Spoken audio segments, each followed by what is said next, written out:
Ish-komandanti i ushtrisë qeverimtare të Kosovës, Afir Hoxha, ka reaguar ashpër në rrjetet sociale kundër deputetëve të kuvendit, duke i akuzuar ata për hipokrizi, papërgjegjësi dhe për ndjekje të interesave personale në vend të atyre kombëtare.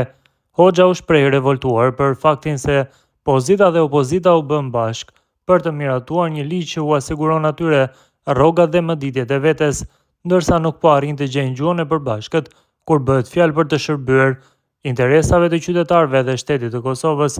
Sipas tij, ky veprim tregon se klasa politike në Kosovë është thellësisht e përqendruar në përfitime vetjake dhe jo në përmbushjen e misionit që u është besuar nga populli. Për ata që nuk e dinë, pozitë dhe opozit krejt u bën bashk para 3 ditësh, miratuan dhe votuan ligjin që me pas mundësi me i marr pagat dhe mëditjet për veti. Tani për me i shërby vendit dhe popullit nuk merren vesh sa të poshtër janë këta njerëz të ligë, ka shkruar Hoxha në një postim të shpërndarë gjerësisht. Ky reagim i Hoxhës ka ngjallur reagime të shumta në opinionin publik, ku shumë qytetarë janë shprehur në përkraje të qëndrimit të tij, duke i quajtur të drejtë dhe të domosdoshëm për të ngritur zërin kundër padrejtësive dhe abuzimit me pushtetin. Shumë prej tyre kanë kërkuar llogaridhënie nga deputetët dhe kthimin e fokusit të tyre tek nevojat reale të qytetarëve.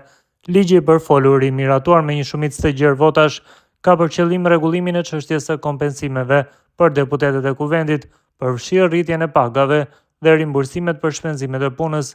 Mirëpo kritikat theksojnë se ky veprim vjen në një kohë kur vendi përballet me sfida të mëdha socio-ekonomike dhe një mungesë të dukshme konsensusi për çështjet jetike kombëtare. Hoxha, si ish-komandanti i UÇK-s, njihet edhe për qëndrimet e tij tepër të forta patriotike. Ai ka qenë shpesh kritik ndaj mënyrës se si po qeveriset Kosova pas luftës.